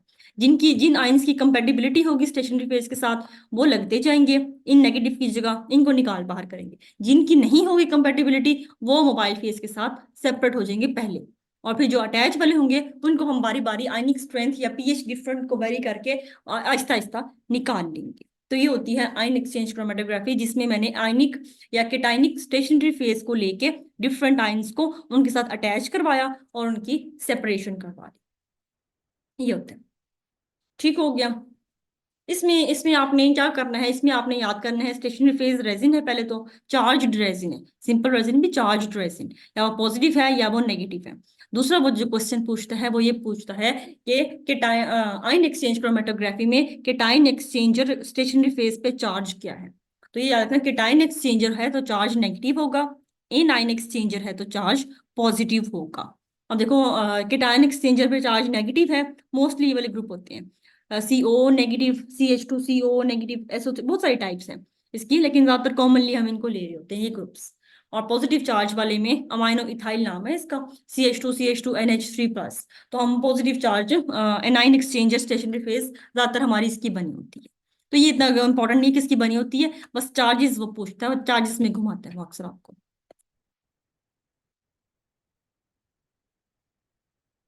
मैम सब में पॉजिटिव आइंस के साथ नेगेटिव आइंस भी हैं, तो ये न्यूट्रल क्यों नहीं है? देखो अगर ये न्यूट्रल होगा ना तो इसमें सेपरेशन नहीं हो पाएगी, ओवरऑल आप कह सकते हो कि ना ये न्यूट्रल है, देखो इसके साथ पॉजिटिव है ये नेगेटिव है, बिल्कुल ऐसा ही है। अगर आप इसको कंपेयर करो ना, ये मेरा स्टेशनरी फेज है, ये नेगेटिव है फॉर एग्जांपल, ये केटायन एक्सचेंजर आप कहते हो, तो इसके साथ अटैच ग्रुप पॉजिटिव है, ओवरऑल देखो ये ठीक है, ये आपकी बात नहीं है ये नेगेटिव है ये पॉजिटिव है, इसको न्यूट्रल कह रहे हैं। लेकिन जब आप बुक्स में पढ़ते हो ना मैकेनिज्म, असल मैकेनिज्म ये जो आपको बताया है कि वो इस चीज को शो ही नहीं करता पॉजिटिव वाले को, वो क्या करता है, वो कहता है कि आपके साथ ना नेगेटिव ग्रुप्स लगे हुए हैं, वो कहते हैं कि जो भी आपकी अगर ये है ये नेगेटिव है, इसके साथ आके पॉजिटिव अटैच हो जाते हैं। नहीं ऐसा नहीं होता, असल मैकेनिज्म ऐसा होता है कि होती है न्यूट्रली आप कह सकते हो। इसीलिए देखो यहाँ पे मैंने ये लिखा हुआ है, कहाँ गई, सॉरी नीचे, ये रे, वैसे मैंने चार्ज डी लिखा हुआ है, लेकिन आप जब बुक्स में पढ़ोगे ना उसमें आप यही पढ़ोगे कि जो स्टेशन चार्ज इसको इसलिए कह रखा है कि स्टेशनरी फेज जो है ना ये नेगेटिव चार्ज है और ये पॉजिटिव आयंस को अट्रैक्ट करती है, बस इतनी सी बात बताई गई जाएगी। जब आप इसकी इक्वेशंस पढ़ोगे ना, इसकी बुक है, मुझे नाम नहीं याद आ रहा, यहाँ से मैंने इसको डिटेल से पढ़ा था, मुझे मैं पूछूंगी, मैम नहीं दी थी मुझे बुक में, मदीला ने, वुमेन में जो होती है, तो अच्छी बुक थी। तो उसमें जब मैंने इसको मैकेनिज्म को पढ़ा तो मुझे पहली बार तब पता चला कि नेगेटिव है, इसके साथ पॉजिटिव ग्रुप्स अटैच हैं, तो मेरे जो पॉजिटिव हैं वो इस वाले पॉजिटिव को रिप्लेस करेंगे। और इस तरह सेपरेशन मैकेनिज्म में ये होता है इसका सेपरेशन का। लेकिन आप कह सकते हो बिल्कुल ये न्यूट्रल है, एक पॉजिटिव एक नेगेटिव है, न्यूट्रल है। लेकिन जब मेरे पास आएगा तो उसने रिप्लेसमेंट कर देनी, इस चीज को शो नहीं करते, वो बस इसको नेगेटिव ही लेते हैं और कहते हैं पॉजिटिव वाले एटाइंस इस पे अटैच हो जाएंगे। नहीं, पॉजिटिव अटैच नहीं होते, पॉजिटिव बेसिकली इसको रिप्लेस कर रहा होता है असल मैकेनिज्म। ओवरऑल न्यूट्रल है ये, बिल्कुल आप वो वाली बात आपकी ठीक है।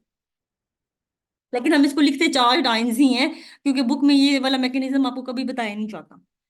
और मैक्स मैंने अभी बल्कि 2-3 वीडियोस देखी हैं यूट्यूब पे, उस पे भी नहीं है मजे की बात। वो भी बस यही डायग्राम के थ्रू ही समझा रहा होता है, नेगेटिव चार्ज यही वाली बात बता रहा होता है जो स्लाइड में लिखी हुई है।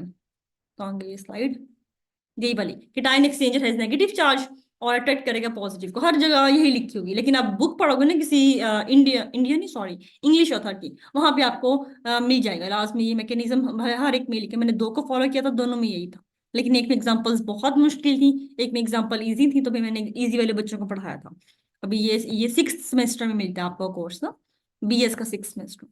तो ये सीन ये मैकेनिज्म है इसका एक्चुअली। ठीक हो गया। फिर हमारे पास आती है सेपरेशन की एक और टाइप, इलेक्ट्रोफोरोसिस।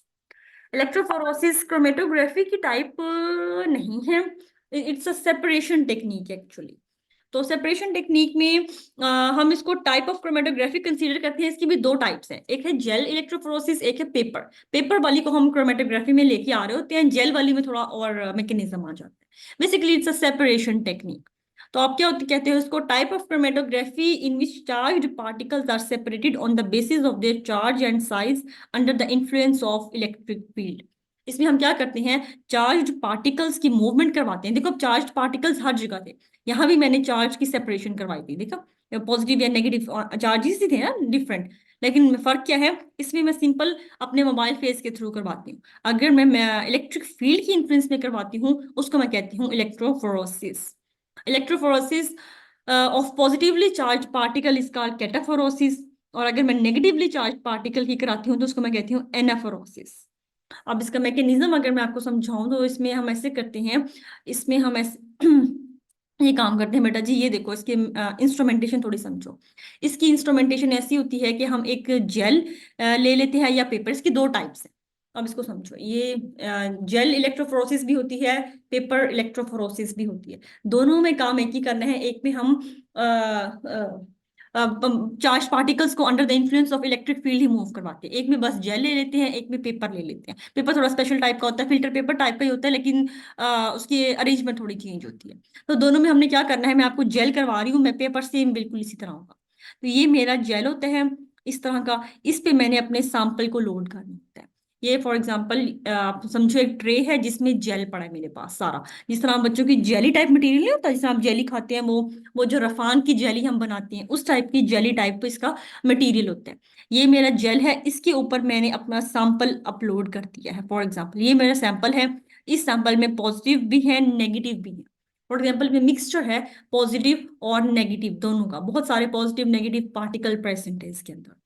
इस जो जेल है इसको मैं रखती हूँ बफर के अंदर, इसकी इसमें जो काम करना होता है इलेक्ट्रोफोरोसिस में, वो याद रखना है, पीएच मेंटेन करनी है। अंडर द प्रॉपर पीएच जो है ना, आपकी ये जेल जो है ना, ये डिकम्पोज नहीं हो रही होती, क्योंकि हमने इसको इलेक्ट्रिक फील्ड देनी है अभी। तो आपकी जेल जो है वो बफर सोल्यूशन के अंदर हम रखते हैं। उसके बाद इसमें हम क्या करते हैं, इसमें हमने इलेक्ट्रिक फील्ड देनी है, because charge particle movement of charge particle under the influence of electric field is called electrophoresis. तो ये देखो, ये मैंने इलेक्ट्रिक फील्ड फॉर एग्जांपल दी इस साइड पे, ये मैं इलेक्ट्रिक फील्ड देने के लिए इलेक्ट्रोड डिप कर रही हूँ। ये कॉपर के बने हुए इलेक्ट्रोड है, इसको मैंने एक साइड पे बैटरी के पॉजिटिव टर्मिनल से कर दिया है, एक नेगेटिव से अटैच कर दिया। छोटे वाला हमेशा पॉजिटिव होता है, ये याद रखना, और बड़े वाला हमेशा नेगेटिव होता है। तो ये मैंने इलेक्ट्रोड्स को आउटर इलेक्ट्रिक पूरा सर्किट बनाया, इलेक्ट्रोड्स डिप करवाए, इलेक्ट्रोड्स को मैंने एक्सटर्नल बैटरी से कनेक्ट कर दिया, प्रॉपर सेटअप कर दिया। ये मैंने जेल के ऊपर अपना सैंपल को अपलोड भी कर दिया। तो जैसे ही मैं इलेक्ट्रिक फील्ड को ऑन करूंगी, जैसे ही मैंने बटन दबाना है, बस क्या हो जाएगा, देखो ये पॉजिटिव चार्ज पार्टिकल, ये पॉजिटिव साइड है इस साइड पे, तो नेगेटिव चार्ज पार्टिकल फौरन से मूव करेंगे इस साइड पे, और इस साइड पे नेगेटिव टर्मिनल अटैच है। तो ये क्या होगा, पॉजिटिव वाले पार्टिकल फौरन से इस साइड को आना स्टार्ट हो जाएंगे। तो इलेक्ट्रिक फील्ड को जैसे ही मैं अप्लाई करूंगी इलेक्ट्रोफोरोसिस में, मेरे पास पॉजिटिव और नेगेटिव जो है वो सेपरेशन स्टार्ट कर देंगे। जो नेगेटिव वाले हैं उसको मैं कहूंगी एनाफोरोसिस, और इस साइड की इलेक्ट्रोफोरोसिस को मैं कहूंगी कैटाफोरोसिस। अगर आपके पास एक ही पार्टिकल है, सिर्फ पॉजिटिव या सिर्फ नेगेटिव, आप उसको भी सेपरेट कर सकते हो with the help of electrophoresis. वहां पे देखो अब था साइज और चार्ज की बेस पे। मेन जो इसमें फैक्टर है जो रोल प्ले करेगा सेपरेशन का, डेट इज चार्ज और साइज। एक सेकेंड, बच्ची का कुछ आया हुआ है पूछने के लिए। बड़े वाला पॉजिटिव होता है वैसे, मुझे तो छोटे वाला पॉजिटिव याद आ रहा है, लेकिन फिर भी कंफर्म कर लेना शहनीलम। बाकी किसी को 100% श्योरिटी है तो बेटा जी वो बता दे बेशक चैट बॉक्स में। मुझे बड़े वाला मैम छोटे वाला केटाइन होता है ना, साइज की बेस पर देख रहे हैं ना, साइज छोटा होता है केटाइन का, नहीं 90 नहीं साइज नहीं, बड़ा होता है वो केटाइन स्टार्च का पूछ रहे हो, जो बैटरी पे हमने नहीं किया हुआ है अटैच। हाँ जी, मैं वही बता रही हूँ, चार्ज पार्टिकल हमारे पास जो केटाइनिक होता है वो छोटे नहीं होते, बैटरी की लिए वही सिंपल, इसलिए हमने ये मुझे नहीं छोटा याद और वैसे, बड़ा ये बताया वो। फिजिक्स वाली होती है। बड़े वाला वो कह रही है कि छोटे वाला मैम नेगेटिव होता है, बड़े वाला, चलो इसको कंफर्म कर लेना। अभी के लिए मैं इसको इस साइड को पॉजिटिव ले रही हूँ, इस साइड को नेगेटिव, कंफर्म कर लेना। लेकिन ये इतना कंफर्म है, जो पॉजिटिव वाला होगा वो एनोड होगा, एनोड को हम पॉजिटिव कह रहे होते हैं, और नेगेटिव वाले को हम कैथोड कह रहे होते हैं। ये कंफर्म है, लेकिन छोटे बड़े का में भी कंफ्यूजन हो सकती है। मुझे इसे पॉजिटिव छोटा याद आ। मैम बड़े वाला पॉजिटिव ही होता है। अच्छा, कंफर्म है शहनीला, तो हम इसको पॉजिटिव कर लेते हैं। चलो इसको बड़ा कर देते हैं, क्योंकि पॉजिटिव अब नेगेटिव मूव करवा दिए साइड को। इसको छोटा कर लिया, ये बड़ा हो गया, ठीक है। ये हमारा पॉजिटिव है बड़े वाला। हाँ, बस ये याद रखना, वो बड़े छोटा करने पूछेगा पूछेगा एनोड कौन सा है वो पॉजिटिव वो पूछ सकता है, नेगेटिव कौन सा है वो कैथोड। अच्छा, इंटरनेट से भी देख लीजिए, चलो ठीक हो गई अभी। तो बड़े वाला हमारे पास positive terminal of the battery कहलाता है, छोटे वाला नेगेटिव। तो मैंने जैसे ही बटन ऑन करना है इलेक्ट्रिक फील्ड का, इलेक्ट्रिक सर्किट का, इसको मैंने जैसे ही सर्किट को बंद करना है, बटन ऑन करना है, चार्जेस ऑफ मोमेंट स्टार्ट हो जाएंगे। Negative will move towards the anode, positive will move towards the cathode. अब इसमें भी पार्टिकल्स की जो मूवमेंट है वो एक जैसी नहीं होगी। अब फॉर एग्जांपल मेरे पास कोई ऐसे चार्जेस हैं, फॉर एग्जांपल मेरे पास एफ नेगेटिव प्रेजेंट है, दूसरा प्रेजेंट है S2 नेगेटिव, N3 नेगेटिव, ठीक है। अब जितना ज्यादा मेरे पास नेगेटिव चार्ज होगा, उतना ज्यादा वो अट्रैक्शन शो करेगा जल्दी पॉजिटिव की तरफ। तो greater the charge on the, greater the negative और greater the positive charge, greater will be its speed. कि जितना चार्ज ज्यादा, उतनी वो अट्रैक्शन शो फौरन से करेगा, क्योंकि पॉजिटिव साइड एक साइड, नेगेटिव जितना ज्यादा होगा वो फौरन से भाग के चला जाएगा नेगेटिव वाला। दूसरा इसमें फैक्टर आ जाएगा साइज का। अब साइज जितना बड़ा होगा किसी भी चीज का, उतनी उसकी स्पीड कम होती जाएगी। जितना साइज छोटा, उतनी जल्दी वो बड़ा हो फौरन से भागेगा। तो ये केटाइन फॉर एग्जांपल, इसका साइज छोटा था, ये फौरन सबसे पहले हमारे पास सेपरेट हो जाएगा। फिर इसका थोड़ा सा बड़ा साइज था, ये दरम्यान में सेपरेट होगा। इस बेचारे का साइज सबसे मोटा था, ये सबसे एंड में बेचारा आके हमारे पास सेपरेट हो रहा होगा। Same is the case with positive और नेगेटिव। तो अपने इलेक्ट्रोफोरोसिस को याद रखना है कि ऐसी स्पीशीज जो कि हमारे पास चार्ज्ड पार्टिकल्स हैं, उनको हम सेपरेट करेंगे under the influence of electric field electrophoresis. Last time आया हुआ था, डेफिनेशन भी आई थी, उसके बाद आया था इसकी डीएनए आरएनए, एग्जैक्ट ये लाइन आई हुई थी जो आपको लिखी हुई है इलेक्ट्रोफोरोसिस में, कि DNA RNA and proteins are mostly separated by electrophoresis से करते हैं, क्योंकि जल्दी हो जाता है। इसका फायदा ये है, इलेक्ट्रिक फील्ड की फौरन से सेपरेशन हो जाती होती है। तो डीएनए आरएनए और प्रोटीन्स को हम मोस्ट, मैम एनाइन का चार्ज जैसे ही इंक्रीज होगा तो साइज भी इंक्रीज हो जाएगा, और टू सेपरेशन किस बेस पर होगी। एमन, हम इसमें ना दो चीजें कंसीडर करें। पहले आपने चार्ज को कंसीडर करना है।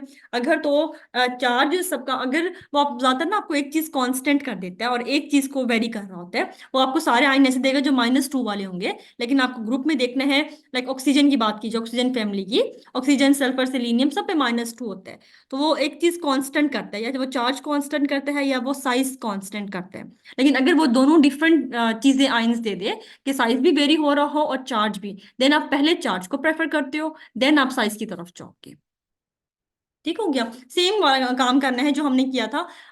अभी हम लोगों ने पढ़ा नहीं है वैसे केमिकल बॉन्डिंग, एफपीएससी वाले बच्चों को आई थिंक सो अंदाजा होगा, ये उधर भी है। जो हम करते हैं लैटिस एनर्जी में, हाइड्रेशन एनर्जी में, उसमें हम चार्ज टू साइज रेशो लेते हैं। लेकिन अगर दोनों चीजें हमेशा वैरी होती है ना, तो आप हमेशा चार्ज को प्रेफरेंस देते हो, साइज पे बाद में जा रहे होते हो। तो लास्ट टाइम का एमसीक्यू आपका था कि डीएनए आरएनए एंड प्रोटीन्स को हम मोस्टली किस उसके थ्रू सेपरेट कर सकते हैं। तो आपके ऑप्शंस थे कॉलम क्रोमेटोग्राफी, पेपर क्रोमेटोग्राफी। अब यहाँ पे कंफ्यूजन थी। एक ऑप्शन था आयन क्रोमेटोग्राफी, एक था इलेक्ट्रोफोरोसिस। अब देखो चार्ज वालों को हम आयन के थ्रू भी कर रहे होते हैं, हम इलेक्ट्रोफोरोसिस को भी। अगर हम under the influence of electric field कर दें तो वो इलेक्ट्रोफोरोसिस हो जाती है। अगर हम सिंपली कॉलम के थ्रू करें तो वो आयन एक्सचेंज। तो उसने अब इस चीज को क्लैरिफाई नहीं किया था, मैं इलेक्ट्रोफोरोसिस लगा के आई थी।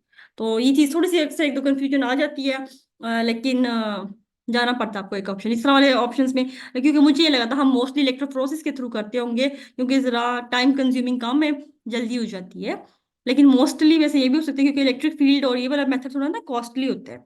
ये आयन एक्सचेंज थोड़ा इजी होता है, स्टेशनरी फेज आपका अवेलेबल होता है, आप सिंपली करवा लेते हो, इसमें थोड़ा टाइम तो लग जाता है, लेकिन ये है सस्ती। तो उसने बस यही दिया हुआ था डीएनए प्रोटीन और आरएनए को आप किसके थ्रू सेपरेट करते हो, तो उसमें आयन एक्सचेंज ऑप्शन भी था और इलेक्ट्रोफोरोसिस, तो दोनों अवेलेबल थे हमारे पास। फिर है जी हमारे पास आखिरी टाइप, जीसी, गैस क्रोमेटोग्राफी। तो सबसे पहले ये कि इसको हम गैस क्रोमेटोग्राफी ही क्यों कहते हैं, तो ऐसी टाइप हमारे पास क्रोमेटोग्राफी की जिसमें मोबाइल फेज गैस हो, उसको हम कहते हैं गैस क्रोमेटोग्राफी। मोबाइल फेज जिसमें गैस हो उसको हम कहते हैं गैस क्रोमेटोग्राफी। अब एक चीज और याद रखना कि गैस क्रोमेटोग्राफी की फर्दर दो टाइप है हमारे पास। फर्दर हम इसको फिर अब कैटेगराइज कर सकते हैं स्टेशनरी फेज की बेस पे।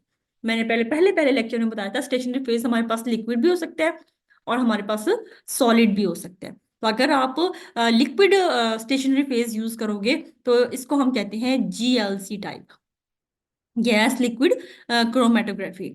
अगर आप स्टेशनरी फेज सॉलिड यूज करोगे तो इसको मैं कहती हूँ GSC, gas solid chromatography. Mobile phase दोनों में गैस है, इसलिए मैं इसको गैस क्रोमेटोग्राफी कहती हूँ। फिर फर्दर इसकी हम डिवाइड कर सकते हैं स्टेशनरी फेज की बेस पे, लिक्विड है या सॉलिड। अब एक चीज याद रखना, कभी भी लिक्विड आप डायरेक्टली स्टेशनरी फेज नहीं लेते। लिक्विड स्टेशनरी फेज होती है लेकिन हमेशा इसकी स्पोर्ट होती है कोई ना कोई सॉलिड। आप हमेशा सॉलिड लेते हो, उसके ऊपर लिक्विड का पेस्ट लगा लेते हो, उसके ऊपर लिक्विड लगा लेते हो, उसको सुखा लेते हो, तो वो liquid as a stationary phase काम कर रहा होता है। लेकिन हमेशा जब भी लिक्विड स्टेशनरी फेज यूज करोगे हमेशा उसके पीछे सॉलिड सपोर्ट आपको देनी पड़ती है। जैसे हमने टीएलसी में किया था, याद है टीएलसी में हमने क्या किया था? टीएलसी में हमने ग्लास प्लेट ली थी, उसके ऊपर सिलिका एल्यूमिना का पेस्ट को हमने करवाया था। जो वो ग्लास थी वो स्टेशनरी फेज नहीं थी, वो एज अ सपोर्ट काम कर रही थी सिलिका के लिए। तो इसी तरह सेम अगर आपने लिक्विड कोई भी कभी भी हर क्रोमेटोग्राफी में अगर आप लिक्विड को as a stationary phase use करोगे तो हमेशा आपको सॉलिड सपोर्ट देनी पड़ेगी पीछे। तो गैस क्रोमेटोग्राफी हमारे पास ऐसी टाइप है क्रोमेटोग्राफी की जिसमें आप मोबाइल फेज गैस को लेते हो।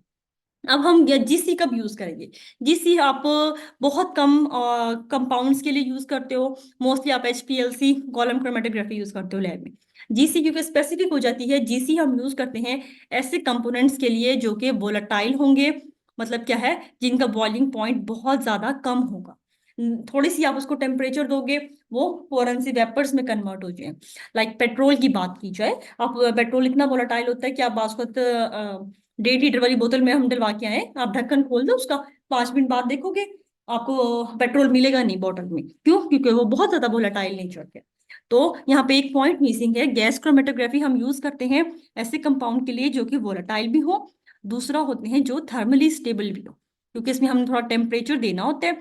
क्योंकि जब हम टेम्परेचर हाई देते हैं थोड़ा सा, तो ऐसा ना हो कि वो थर्मली स्टेबल ना हो, ये वो थोड़ा सा टेम्परेचर देने पे डीकम्पोज हो जाए। तो ऐसे कंपाउंड के लिए हम जीसी यूज नहीं कर सकते। तो थोड़ी सी इसमें दो कंडीशंस मस्ट होनी चाहिए, वो कंपाउंड जो कि वोलेटाइल हो और थर्मली स्टेबल हो उनके लिए हमने जीसी को यूज करना है। प्रिंसिपल सेम वही है जो हमारा सिंपल क्रोमेटोग्राफी का था, या बल्कि पेपर क्रोमेटोग्राफी का जो प्रिंसिपल था ऑलमोस्ट वही प्रिंसिपल है इसमें, कि जो हमारी सेपरेशन है वो on the affinity of mobile phase और स्टेशनरी फेज की बेस पे होगी। जो हमारा सैंपल होगा अगर उसकी अफिनिटी मोबाइल फेज के साथ ज्यादा है तो वो मोबाइल फेज के साथ निकल जाएगा, अगर स्टेशनरी फेज के साथ ज्यादा है तो वो देर से आ रहा है। प्रिंसिपल सेम वही है इसका। अब इसमें स्टेशनरी फेज क्या है? इसमें स्टेशनरी फेज याद रखनी है हमारे पास सिलिकॉन ग्रीस की बनी होगी या वैक्स की, जो कि हाई प्रेशर को विदस्टैंड कर सके। इसमें हमने प्रेशर, क्योंकि इसमें हम ऐसे कंपाउंड्स यूज करते हैं जो कि वोलेटाइल हो या फिर जिनका बॉइलिंग पॉइंट बहुत थोड़ा हो, थोड़ी सी हम उनको हीट करें वो फौरन वोलेटाइल बन जाए। तो अगर हम उनको हीट करेंगे तो हमें टेम्परेचर देना है, तो हमें टेम्परेचर देना है तो हम स्टेशनरी फेज भी ऐसी यूज करेंगे जो कि टेम्परेचर को जरा बर्दाश्त कर सके। तो स्टेशनरी फेज हमारे पास क्या होती है? सिलिकॉन ग्रीस या फिर वैक्स की। और इसमें मोबाइल फेज, जिससे हर बार एमसीक्यू पूछा जा रहा होता है, मोबाइल फेज आपके पास इनर्ट गैस होगी।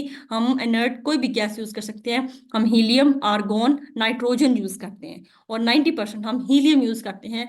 लास्ट टाइम आपका एमसीक्यू था most commonly used mobile phase in gas chromatography, helium. और मैं उस टाइम नाइट्रोजन और हीलियम में कंफ्यूज थी, मुझे नहीं पता था, बिकॉज मैंने जो नोट्स तैयार किए थे और वो उसमें यही लिखा था कि हम हीलियम और नाइट्रोजन को यूज कर रहे होते हैं। लेकिन वहां पे मेरे पास एक ऑप्शन था जिसको मैंने चूज करना था, तो मेरे ख्याल से मैं इसको छोड़ के आई थी। बेटा जी, वोलेटाइल का मतलब ये नहीं होता कि वो थर्मली स्टेबल नहीं है। ताहिर आपने लिखा हुआ है वोलेटाइल होगा, तो थर्मली स्टेबल कैसे होगा? वोलेटाइल तो स्टेबल ही नहीं होगा ना। नहीं, ऐसा नहीं होता। Thermally stable, like for example हमारे पास पानी है, वोलेटाइल पता है किसको कहते हैं? अब मेरे पास पानी है, उसको मैं कहती हूँ वो कम वोलेटाइल है। पानी मेरे पास सॉलिड स्टेट में था, ठीक है।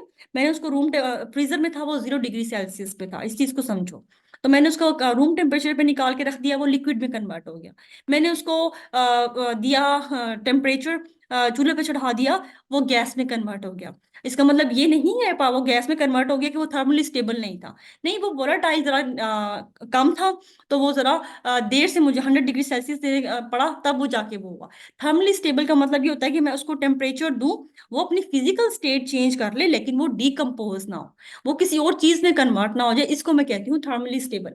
अगर वो वही चीज रहे, जस्ट उसकी वो देखो, हर एक का मेल्टिंग पॉइंट, हर एक का बॉइलिंग पॉइंट होता है। उसने अपनी फिजिकल स्टेट चेंज करनी होती है, किसी भी कंपाउंड ने अपनी फिजिकल स्टेट चेंज करे, लेकिन रहे वो वही। वाटर अब सॉलिड में है, वो H2O ही है। वो लिक्विड में है, वो H2O ही है। वो गैसियस स्टेट में है, वो H2O ही है।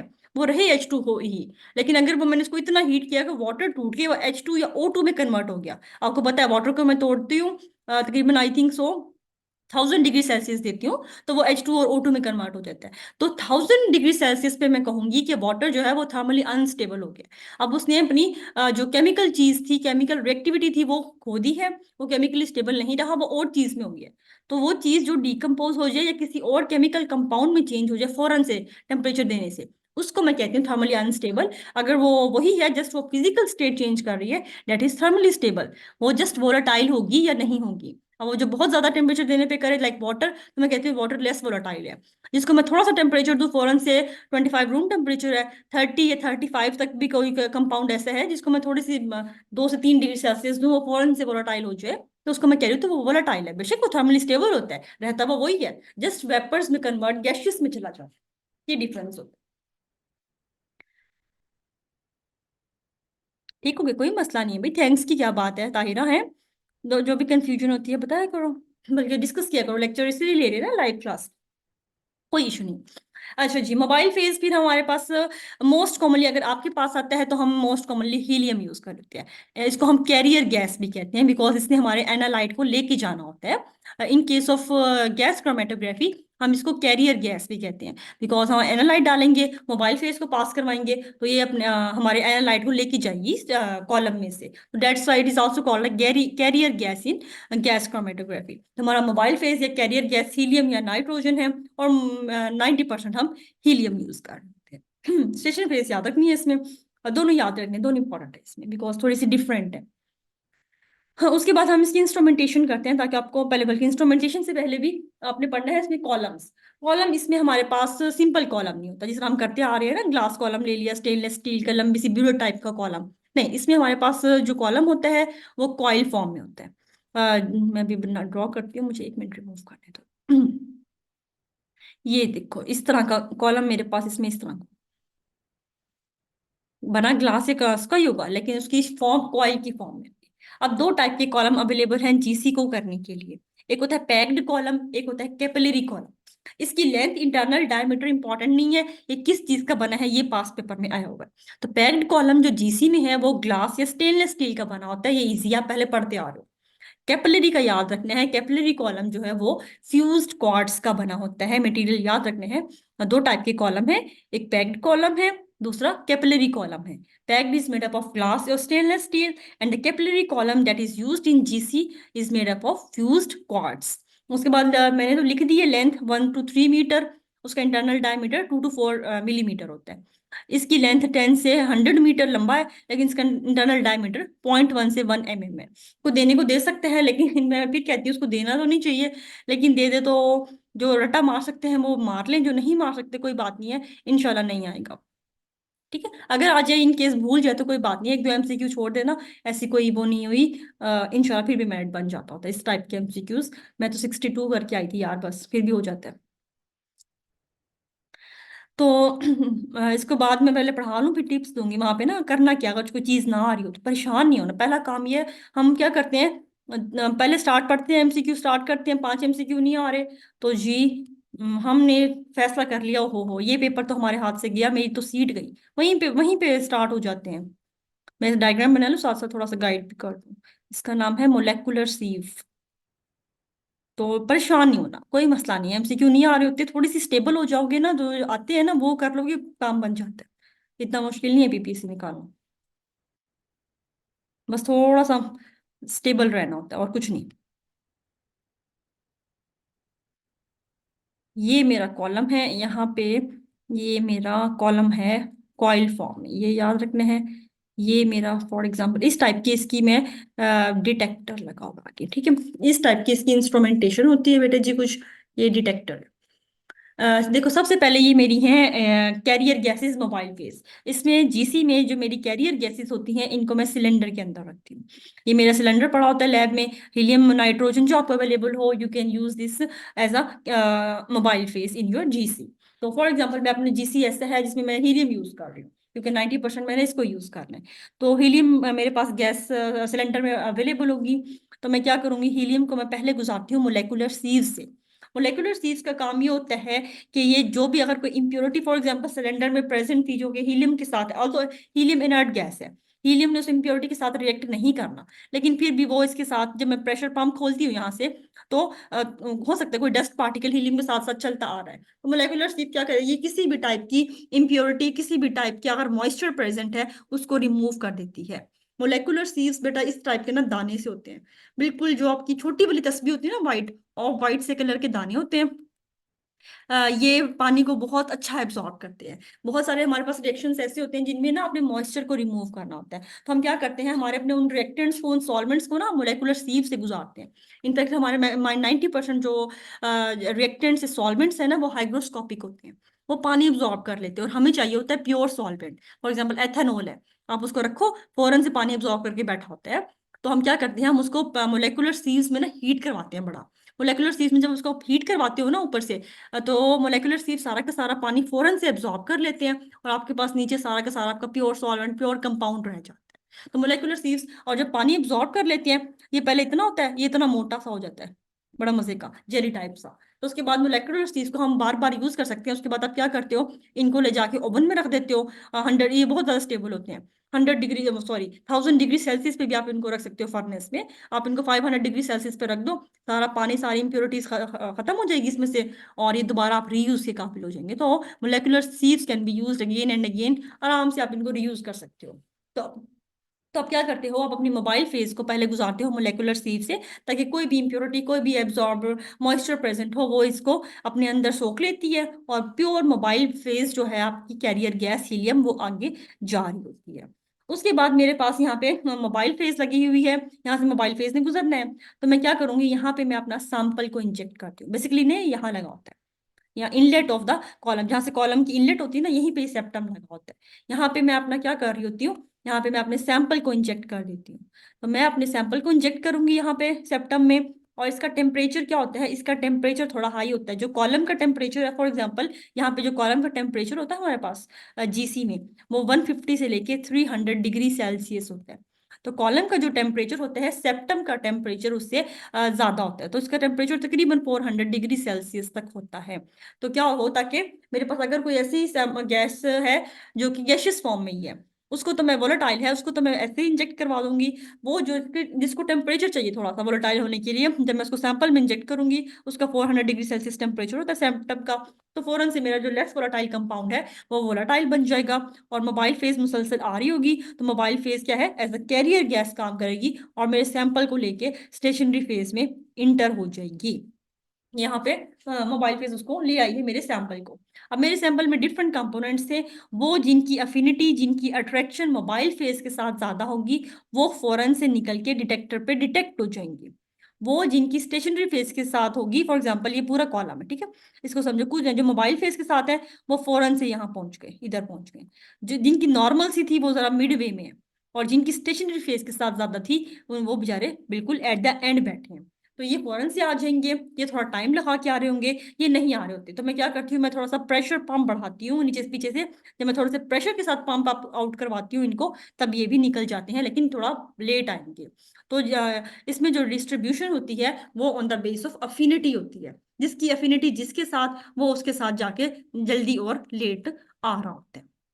ये सिंपल सी गैस क्रोमेटोग्राफी है। इसमें अब समझने वाली बात एक और चीज ये है कि इसमें भी different type of detectors use होते हैं, लेकिन जो सबसे ज्यादा कॉमन डिटेक्टर मैं अपने जीसी में यूज करती हूँ, डेट इज FID। तो मुझे बता सकते हैं what is FID? What is the abbreviation of FID? ये आपके पास पेपर के MCQ बता रही, व्हाट इज FID? डिटेक्टर की एक नेम है, और most common detector that is used in, याद रखना, पीछे वाली जो हमने अभी पढ़ी थी उसमें था UV, और इसमें हम यूज करते हैं FID। तो what is the abbreviation of FID? Anyone in the class जो बता सके without Google, without using Google? Sorry, मैं बताने लगी थी। What is FID? किसी ने कम्मी को भी नहीं आता, किसी किसी ने कम्मी को भी नहीं आता। नहीं अलीना, फरियर नहीं है, फरियर ट्रांसफॉर्म नहीं है ये। अच्छा, मैं ये बता देती हूँ बाकी। इसका है जी बेटा flame ionization detector, flame ionization detector. इसको हम फ्लेम आयनाइजेशन डिटेक्टर इसलिए यूज करते हैं इसमें 90% बल्कि 99%, क्योंकि हमेशा हमने ना जीसी के आगे MS लगा रखा होता है। MS mean mass spectrometry. तो जीसी MS हमेशा कंबाइन मिलती है। आजकल जितनी भी आपके पास लैब्स है, मॉडर्न टेक्निक है, आप खाली जीसी नहीं पढ़, खाली जीसी भी कर सकते हैं, लेकिन हम GCMS लगाते हैं। तो आपको पता है MS के लिए क्या चाहिए होता है आपको? Positive cations. तो फ्लेम के थ्रू हम आयनाइजेशन करवा के पॉजिटिव केटाइंस बनवा लेते हैं। आगे हमने अपना MS लगा रखा होता है, और MS क्या करता है, फौरन से डिटेक्ट करके in the form of peaks हमें दे देते हैं। अब देखो इसमें होता क्या है, इस डिटेक्टर को मैं थोड़ा सा समझा देती हूँ आपको, बिकॉज ये थोड़ा सा इंपॉर्टेंट है FID। अब देखो मेरे पास फॉर एग्जांपल सारे एनालाइट मैंने स्टेशनरी फेज और मोबाइल फेज की अपनी एफिनिटीज के करवा के प्रेशर से अलग करवा दी और डिटेक्टर तक पहुंचा दिए, ठीक है, FID तक ये पहुंची, आगे मैंने FID लगा रखा था।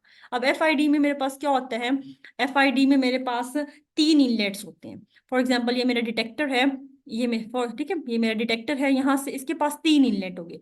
एक ये इनलेट है, फॉर एग्जाम्पल एक ये इनलेट लगा होगा, एक इनलेट फॉर एग्जाम्पल मैंने यहाँ पे, FID की 3 इनलेट्स होती हैं। एक इनलेट से तो आ रही होती है FID कैरियर गैस, जो कि एनालाइट को लेके आ रही होती है मेरे सैंपल्स को। फॉर एग्जांपल मोबाइल फेज है और ये मेरे एनालाइट को ले आई है। मेरा एनालाइट फॉर एग्जांपल कोई ऑर्गेनिक कंपाउंड था, CH3 CH2 CH2 CH2 something कुछ था, तो मोबाइल फेज इसको सेपरेट करवा के GC के थ्रू ले आई है, वो यहाँ पे मेरा सैंपल आ गया, ठीक है, ये सैंपल आ गया मेरा फॉर एग्जाम्पल। उसके बाद एक इनलेट से आ रही होती है H2 गैस, दूसरी तीसरी इनलेट से आ रही होती है O2 गैस। H2 गैस आपको पता है फ्लेमेबल गैस है। फ्लेम, अगर मैंने कोई कंबस्टन, कोई आग लगवानी है, तो मैं क्या करती हूँ, H2 गैस को यूज करूंगी एज अ फ्लेमेबिलिटी के तौर पे। और ऑक्सीजन, आपको पता है किसी भी चीज की कंबस्टन करवानी है तो सबसे पहले गैस ऑक्सीजन चाहिए होती है। हवा में क्यों आग लग जाती है? क्योंकि हवा में ऑक्सीजन प्रेजेंट है। हमारी जैसे मीथेन गैस जो है वो क्यों जल रही होती है? क्योंकि उसको ऑक्सीजन मिल रही होती है हवा से।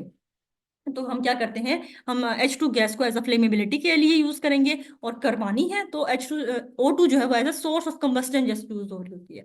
तो मैं क्या करूंगी, मैं यहाँ पे फ्लेम को प्रोड्यूस करवाऊंगी और फ्लेम से एनर्जी दूंगी। फ्लेम की एनर्जी से इसमें आयनाइजेशन हो जाएगी, और क्या होगा, इलेक्ट्रॉन और मेरे जो पार्टिकल है, फॉर एग्जाम्पल कोई मैंने कहा ऑर्गेनिक थी तो इसके आइंस बन जाएंगे, इसमें से इलेक्ट्रॉन निकलेंगे और केटाइंस बन जाएंगे मेरे पास। तो क्या करूंगी उसके बाद में, आगे इलेक्ट्रिक करंट प्रोवाइड दूंगी, इलेक्ट्रिक प्लेट्स दूंगी, और वो इलेक्ट्रिक प्लेट्स क्या करेगी, इलेक्ट्रॉन, पॉजिटिव वाले इलेक्ट्रॉन को खींच लेगी, और नेगेटिव वाले जो है, आगे मैंने MS लगा रखा होगा, वहां पे जाएंगे और एज अ डिटेक्ट हो जाएंगे पॉजिटिव आइंस के तौर पे। और वहां पे फिर मेरे पास जो आगे लगा होगा कंप्यूटर, उस पे मेरे पास इस तरह की पीक आ रही होंगी। तो जितनी पीक्स आएंगी आपको पता चल जाएगा कि आगे आपने मैस स्पेक्ट्रोमेट्री पर रखा होगा, ऑर्गेनिक में नहीं तो सर आपको करवाएंगे अभी। तो मैस स्पेक्ट्रोमेट्री में आप किस तरह पीक्स की मदद से बता सकते हो मोलेकुलर केटाइन पीक की वजह से कि कौन सा आपका जो है एनालाइट प्रेजेंट है, फॉर एग्जांपल CH3 है तो इसका मैस डिटेक्ट होगा, पॉजिटिव है, मैस तो वही रहेगा ना, इसका कितना 12 13 14 15,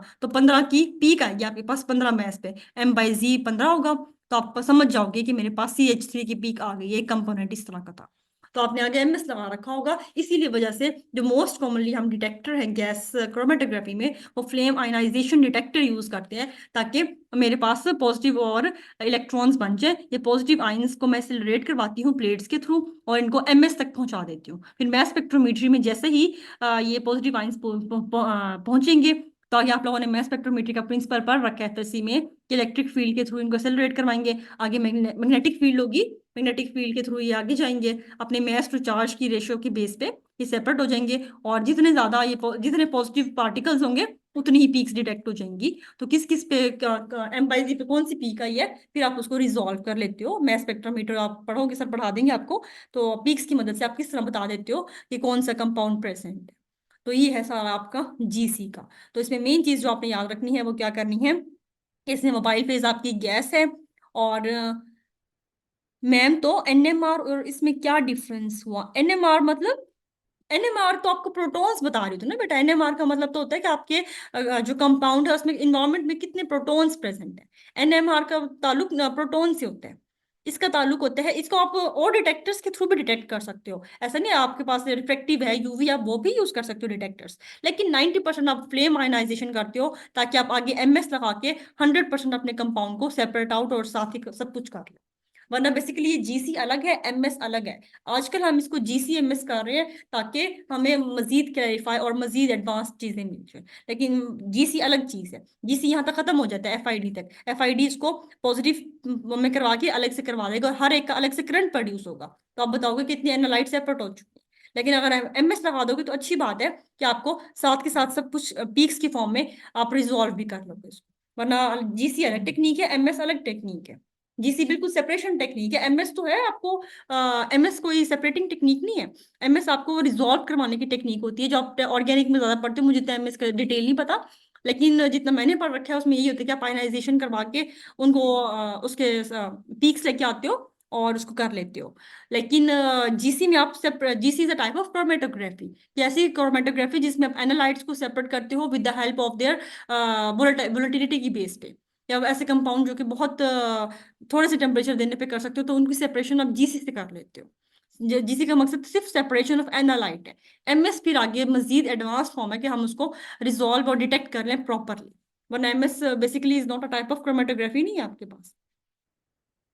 तो MS को मैंने इसलिए बता दिया कि आजकल हमारे पास जितने भी इंस्ट्रूमेंट्स हो रहे हैं यूज, वो अलग GC खत्म ही हो गया ऑलमोस्ट, GC के साथ हम MS लगा रहे हैं ताकि हमारे पास और ज्यादा अच्छी क्वालिटीज आ जाए। ये थी जी आपकी क्रोमेटोग्राफी, होप सो अच्छी रही हो। अच्छा एक चीज और भी रहेगी, बल्कि अभी इसमें हम लोगों ने ना कुछ टर्म्स यूज करनी है जो कि अक्सर पेपर में आई होती हैं, जो कि आई थिंक आज जब वैसे नहीं आया, वो फर्स्ट डे पूछ रहा था मैम क्रोमेटोग्राम क्या होता है, ये देखो। अच्छा ये चीजें ध्यान से पढ़नी है, इसमें से आ जाता होता है। देखो क्रोमेटोग्राफी सबसे पहले बल्कि उसको पढ़ो। क्रोमेटोग्राफी जो हम पढ़ते आ रहे हैं, क्रोमेटोग्राफी उस फिजिकल मेथड को कहते हैं जिसकी मदद से हमने सेपरेशन करवाई है, जो पूरा मेथड है उसको मैं कहती हूँ chromatography. Like paper chromatography, column chromatography, thin layer chromatography, gas chromatography, physical methods जिसकी मदद से करवा ली है। फिर क्रोमेटोग्राफ किसे कहते हैं, क्रोमेटोग्राफ कहते हैं उस इंस्ट्रूमेंट को जिसने सेपरेशन करवाई, मेथड कहलाएगा क्रोमेटोग्राफी। वो इंस्ट्रूमेंट जो लाइक फॉर एग्जांपल GC का ना इस तरह मशीन सी लगी होती है, GC इतना लंबा समझाया ना, GC में होता कुछ नहीं है, GC में बहुत मजे का होता है। सैंपल इंजेक्ट कर देते हो, कैरियर गैस का सेप्टम सा बटन सा होता है, वो ऑन करते हो, 1 सेकंड में सब कुछ अंदर होके ये बड़ी प्यारी सी पीक आ रही होती है, इस तरह करके पता चल जाता है फौरन से। असल में इतना आसान है GC करना, लेकिन पढ़ना पड़ता है हम लोगों को क्योंकि MCQs आने होते हैं बीच से। तो ये इंस्ट्रूमेंट जिसने सेपरेशन करवा दी है मशीन से, इसको मैं कहूंगी क्रोमेटोग्राफ। उसके बाद क्रोमेटोग्राम कहते हैं जो आपका एट द एंड रिजल्ट आया है। अगर मैं GC की बात करूं तो इस तरह की पीक आ रही है, उसको मैं कहूंगी क्रोमेटोग्राम। पेपर क्रोमेटोग्राफी की बात करूं तो पेपर पे मेरे पास ये स्पॉट से आए थे, मैंने ये बेस लाइन ड्रॉ की थी, ये यहाँ पे फॉर एग्जाम्पल 2 सेपरेट हो गए हैं, ये मेरा क्रोमेटोग्राम है। तो जो भी चीज at the end result develop हो जाए, चाहे वो पेपर पे TLC करूंगी तो ग्लास प्लेट पे आ जाएगी, या ग्राफ की फॉर्म में आ जाएगी, उसको मैं कहूंगी क्रोमेटोग्राम। और इसमें अगर मैं पेपर क्रोमेटोग्राफी करवा लूँ, ठीक है, इस मेथड को मैं कह रही हूँ क्रोमेटोग्राफी। ये जो पेपर है ना जो करवा रहा है, ये मेरा क्रोमेटोग्राफ है। ये जो पैटर्न्स डेवलप हुए हैं ये हैं क्रोमेटोग्राम मेरे। ये फर्क है। उसके बाद देखो इल्यूमेंट, ये बहुत कंफ्यूजिंग है, मुझे आज तक कभी याद नहीं होती थी, मैं बहुत इनको याद करती थी। इल्यूमेंट क्या होता है? मोबाइल फेस जो आप यूज करवा रहे हो इसको मैं कहती हूँ इल्यूमेंट क्रोमेटोग्राफी में। Mobile phase is called eluent. Eluate क्या होता है? Mixture of solute and solvent exiting column. ये देखो, इसको फॉर एग्जांपल हम मैं कॉलम क्रोमेटोग्राफी करवा रही हूँ बेटा जी। यहाँ पे मैंने अपना मोबाइल फेज इंजेक्ट करवा दिया, ठीक है, जिसने अपने एनालाइट को लेके आना है यहाँ से घूमता घूमता सिलिका से। तो ये पूरा मोबाइल फेज स्टार्ट से लेके एंड तक जो है ना पूरा, जो मैंने यूज किया, इसको मैं कह रही हूँ इल्यूमेंट। और फिर क्या है, एट द एंड जब मैंने मोबाइल फेस इंजेक्ट करवाया, फॉर एग्जांपल कुछ ऐसे थे जिनकी इफिनिटी जो थी मोबाइल फेस के साथ ज्यादा थी, तो mobile face at the end निकला है और अपने साथ कुछ पार्टिकल्स को लेके निकला है, कुछ एनालाइट को लेके निकला है, कुछ सल्यूट को लेके निकला है। तो उस मोबाइल फेस को जिसमें सल्यूट भी प्रेजेंट है उसको मैं कहती हूँ इल्यूएट। फिर आता है इफ्लुएंट। इफ्लुएंट कहते हैं stream flowing out of the column. कि मोबाइल फेज मतलब एक फ्लो के साथ ऑलमोस्ट सेम सेम चीजें ही हैं मोबाइल फेज और ये इल्यूएंट। इल्यूएंट और इफ्लुएंट ऑलमोस्ट एक ही चीज है, कि जो प्रेशर के साथ मोबाइल फेज ड्यूरिंग एग्जिट कर रहा है उसको ही मैं कह रही होती हूँ। बस ये इफ्लुएंट हो जाएगा, जो नीचे आ गया है मतलब निकल रहा है उसको मैं इफ्लुएंट प्रॉपर कहती हूँ। इल्यूएंट कहते हैं मोबाइल फेज, ये जो इंजेक्ट किया है ये दरमियान में सारा सब कुछ जो निकल भी रहा है वो इल्यूएंट ही है। लेकिन इफ्लुएंट प्रॉपरली कहूंगी जो निकल आया है ना उसको। अगर खाली मोबाइल फेज है उसको इफ्लुएंट कह रही हूँ स्ट्रीम को, लेकिन अगर वो सल्यूट लेके निकला है उसको मैं कह रही हूँ इल्यूएट। ये थोड़ा सा छोटा छोटा फर्क है। फिर है इल्युआइट, ITE। इल्युआइट कहते हैं एनालाइट लीविंग कॉलम। अब मोबाइल फेज के बगैर, मोबाइल फेज के साथ एनालाइट प्रेजेंट था, उसको मैं कह रही थी, कहाँ गया ये, इल्युएट। सिंपल खाली एनालाइट, एनालाइट को जो कि कॉलम से निकल आया है उसको मैं कहती हूँ इल्युआइट, ITE के साथ। ये बहुत कंफ्यूजिंग सी टर्म्स हैं, इनको बार बार पढ़ोगे फिर ये खुद ही माइंड में याद रह जाएंगे। फिर है eluotropic series. List of solvents ranked according to their eluting power. कि मेरे पास सॉल्वेंट्स की लिस्ट है, अगर मैं उसको कहूँ कि इसकी इल्यूटिंग पावर ज्यादा है इसकी कम है, तो सीरीज को मैं, जिस तरह हमारे पास सॉल्वेंट्स की लिस्ट है ना जो कि पोलैरिटी की बेस पे है, इसी तरह इल्यूटिंग पावर की बेस पे मैं लिस्ट बनाती हूँ, इसको मैं कहती हूँ इल्यूटिंग सॉरी इल्यूट्रॉपिक सीरीज। फिर ये तो आप लोगों को पता है रिटेंशन टाइम बहुत इजी है। रिटेंशन टाइम कहती हूँ कि एनालाइट जो टाइम लेता है कॉलम स्टार्ट में और निकलने में, कितना टाइम वो कॉलम में रहा है मेरा एनालाइट, उसको मैं कहती हूँ रिटेंशन टाइम। फॉर एग्जाम्पल उस एनालाइट का रिटेंशन टाइम। फॉर एग्जाम्पल इसको देखो समझो, ये थोड़ी इंपॉर्टेंट टर्म है, इन सब में जो सबसे ज्यादा इंपॉर्टेंट है वो ये पहली तीन है और ये आखिरी रिटेंशन टाइम है। ये एक आया होता है देखो, ये मेरा कॉलम था फॉर एग्जाम्पल, यहाँ पे मैंने अपना एनालाइट डाल दिया, ठीक है, पैकिंग ऑफ कॉलम की, एनालाइट डाला, मोबाइल फेज रन करवा दिया। जैसे ही मैंने मोबाइल फेज डाला एनालाइट ने मूव करना स्टार्ट कर दिया, ठीक है। उस टाइम से लेके जब वो मेरा एनालाइट प्रॉपर सारा का सारा निकल गया है और मैंने सबको सेपरेट कर लिया है, उस चीज को मैं कहती हूँ रिटेंशन टाइम। कि कितना टाइम लिया है एनालाइट ने कॉलम में इंटर होने से एग्जिट होने में, ये सारा का सारा वो सेपरेट आउट हो गया है, that is called. For example मैंने डाला था 2:10 पे एनालाइट को और रन करवा दिया, और जब मैंने देखा मेरा सारा एक्सपेरिमेंट खत्म हो गया है तो तकरीबन ये हुआ 2:55 पे। तो 2:55 में से 2:10 पे स्टार्ट किया, 2:55 पे खत्म हुआ, तो तकरीबन ऑलमोस्ट कितने मिनट का हो गया ये, 15 मिनट कम कर तो 45 मिनट का ऑलमोस्ट मेरा ये इसका रिटेंशन टाइम आ जाएगा।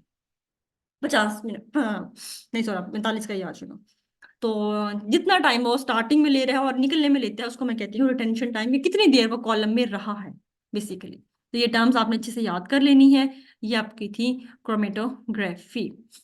तो इसको अपने अच्छे से पढ़ लेना है इंशाल्लाह, इसमें से आपकी उम्मीद है कि 2 से 4 MCQs आ जाएंगे। क्रोमेटोग्राफी को आजकल वो बहुत लेता है, तो इंशाल्लाह इंशाल्लाह इसमें से होप सो आपका मैक्सिमम कवर हो जाएगा। मैंने अपनी ट्राई किया जितना मैक्सिमम मैं एक्सप्लेन कर सकूं, और बाकी कुछ टर्म्स टाइम टू टाइम याद आती रहेंगी तो बताती रहूंगी, कोई इशू नहीं है। और उसके बाद भी जब कभी बैच खत्म भी हो जाएगा हमारा फेब में, तो उसके बाद भी कोई चीज़ आपको कंफ्यूज कर रही हो तो you are free to message, आप आराम से मैसेज करके मुझे पूछ सकते हो, कोई मसला नहीं, ठीक हो गया। अब जब भी नेक्स्ट कभी इनऑर्गेनिक का लेक्चर होगा तो पहले क्रोमेटोग्राफी का टेस्ट होगा बेटा जी, क्विज, उसके बाद हम आगे पढ़ेंगे। मैं एक दिन पहले बता दूंगी, टेंशन नहीं लो इस बार ग्रुप में।